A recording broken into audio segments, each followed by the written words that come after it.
السلام علیکم ورحمت الله وبرکاته. ګرانه خوږو ملګرو، خدای دې وکړي چې ټول به روغ جوړ خوشحاله او د صحت په جامو کې یاستئ. ګرانه خوږو ملګرو، زما دا پیغام او له تاسو ټولو هیله کوم چې دا پیغام مخکې م راسره شیر کړي، تر هغو منافقینو یې ورسوئ. زما دا پیغام د فیسبوک او د فیسبوک د پیج هغه منافقینو ته ده چې دوی شپه ورځ په ملایانو پسې رد و بد وایي، په عالمانو پسې رد بد وایي، په مدرسو پسې رد بد وایي، د مدرسو په هغه وړو وړو حافظانو پسې دوی رد بد وایي. دا یو څو ورځې کېږي ما ویل دا کارونه به ما په دې خاطر په دې باندې ویډیو نه کوله. ما ویل الله تعالی به هدایت ورته وکړي، دا کارونه به دوی پرېږدي. یوه ورځ به پوسټ وکړي، دوه ورځې به پوسټ وکړي، خو نه زه چې ګورم دا کار ورځ تر بلې زیاتېږي. د عالم بلا په تاسو باندې وګرځه، د ملا بلا په تاسو باندې وګرځه، د ماشوم هغه د قرآن د حافظ بلا په تاسو باندې وګرځه. بې غیرته منافقانو خلک وایي سپي به غپېږي کاروان به تېرېږي. زه وایم زه نه د دې سپو خوله بندول پکار ده. سپي به ولې غپېږي؟ موږ لاسبندي یو. د اسلام دفاع کولی شو، خپل عالمانو دفاع کولی شو، د ملایانو دفاع کولی شو، خپلو مدرسو د قرآن د حافظانو دفاع لا کولی شو.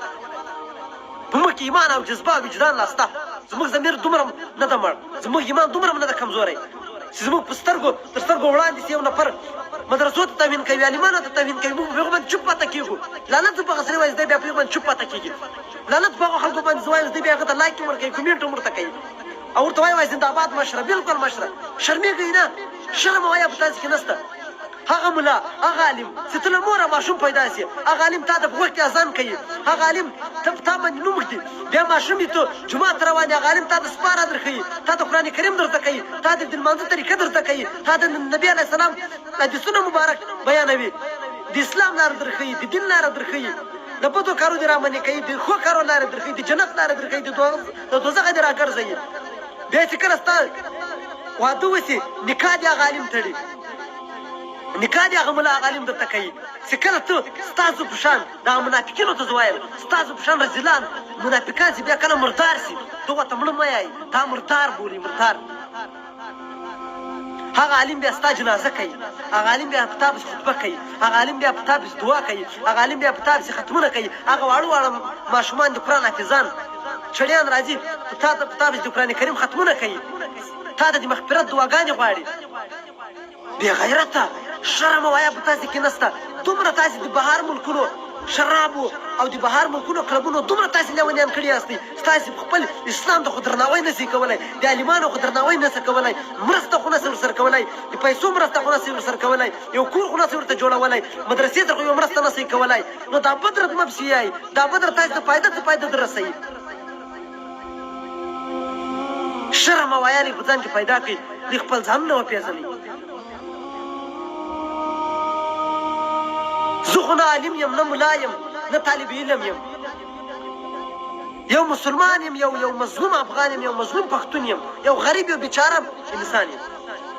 خو الحمدلله زما په زړه کې، زما په وجدان کې، زما په ایمان کې، زه په خپل زړه کې له ملایانو سره مینه لرم، له عالمانو سره مینه لرم، له الله سره مینه لرم، له رسول سره مینه لرم، له خپل اسلام مقدس دین سره مینه لرم. ولا چې هر سړی په دې فیسبوک کې د اسلام دین ته توهین وکړي او مدرسه او عالمان په سپکو نومونو یاد کړي، ولا چې د هغه خوله خو به ورماته کړو، ولا سترګې به یې په ګوته باندې راوباسو. نور قمې اوس نو د دې ویډیو له لارې خو به ولا کمیس او پرتوګ ځینې وباسم. دا در خو صرف ویډیو کوم او صرف پیغام درته رسوم. که په بل وخت په عالمانو پسې یا په ملایانو پسې او د مدرسو په وړو وړو چړیانو د قرآن په حافظانو پسې بد رد ووایم، په والله چې بیا به فیسبوک کې په دې ویډیو کې تصویر هم راسره لګوم او بیا به ډېر بد رد درته وایم. بیا که تاسې خفه کېږئ، که بیا تاسې دښمني راسره کوي، کار راسره کوئ، بیا دې ستاسې لاس ستاسې توره دې ازاد وي. شرم وکړئ، لږ حیا وکړئ. مسلمانان یو الحمدلله، زموږ مقدس دین اسلام ده، موږ باید په اسلام ته احترام ولرو، د اسلام خدمت وکړو، د عالمانو خدمت وکړو. زه په خپله د هر عالم د پښو خاورې هم ځان نه ګڼم. کم عالم چې یو عالم یوه انسان چې په زړه کې د رسول الله مبارک یو حدیث مبارک وي، زه خپل ځان د هغه د پښو خاورې هم نه ګڼم. نو ته بیا راځې عالمانو پسې توهین کوې، عالمانو ته بد رد وایې، عام منافقه. ملګرو، هر سړی چې مدرسو ته توهین کوي، عالمانو ته توهین کوي، ملایان په بدو نومونو یادوي، تاسې د هغه نه پر فیسبوک آیډي ته تاسې ورسئ، یا به یې ټولې سندرې نشر کړې وي، یو به د اسلامي پوسټ نومي کړی، یو به د رسول الله مبارک حدیث مبارک نومي شیر کړی، یو به کوم داسې د اسلام لپاره د اسلام مقدس دین لپاره یو پوسټ نومي کړی، یا به د جنکو تصویرونه شیر کړي وي، او یا فیسبوک کې به سندرې وي، او یا به ټول دي عالمانو او د مدرسو په خلاف باندې پوسټونه وي.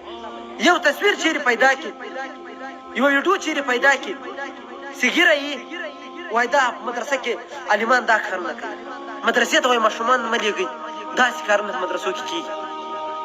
مدرسې ته به ماشومان انشاءالله لېږي، مدرسې ته به انشاءالله ماشومان ټول لېږي.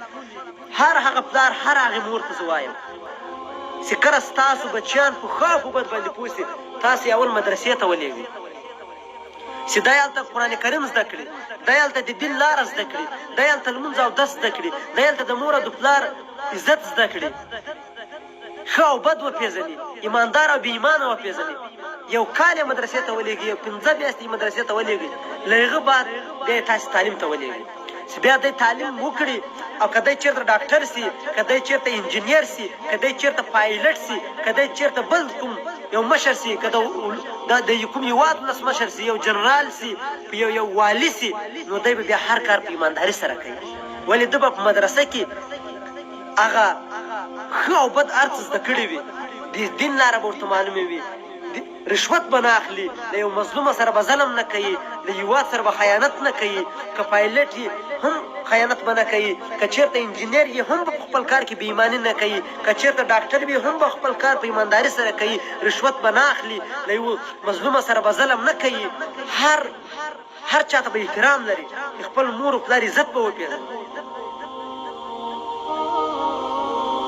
د مدرسو بلا په تاسو باندې وګرځه، د عالمانو بلا په تاسو باندې وګرځه، د مدرسو د چړیانو بلا په تاسو باندې وګرځه.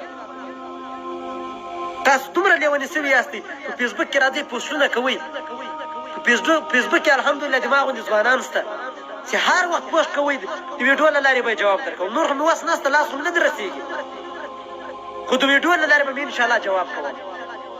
دا زما ایمان ده، دا زما ضمیر ده. په ما کې الحمدلله دومره ایماني جذبه تر اوسه پورې شته، او زما غوندې نور ځوانان به هم انشاءالله په فیسبوک کې چې که د ویډیو له لارې نه وي، د کمپیوټر له لارې خو به ولا سپي درته جوړ کړي، سپي منافقین او بې غیرتو. یو نفر وایي قرآن کریم په ډبرو باندې ویستو، بل نفر پرې راغلی وایي ولې قرآن کریم په ډبرو ولې وایي، ودرې سړی ووږي نو دا څنګه یي؟ هغه نفر ورته وویل خو دغه یې لا وږلی چې قرآن کریم ته په ډبرو باندې ولې، نو دوی لا دغه د مدرسو ازار وږلي دي، د ملایانو ازار وږلي دي چې دوی مدرسو ته توهین کوي. دغسې به مې خدای شرموي، د ډاکټرې فوزیې په شان به تاسې مې خدای شرموي، لکه هغسې څنګه خدای وشرموی.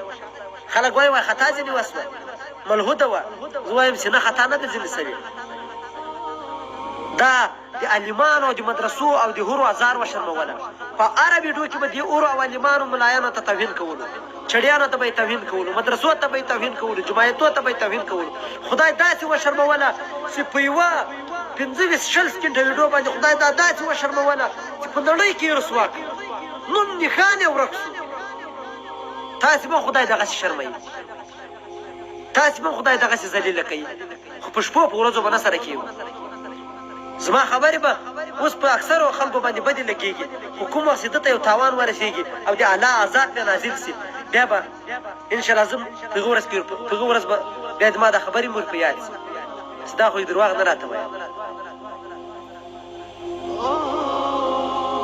نو ملګرو، له تاسو ټولو هیله کوم چې دا پیغام تر مخته را سره شیر کړئ، او ما هم په خپلو نیکو دعاګانو کې یاد ساتئ. الله مو ښاد او آباد لره. وسلام.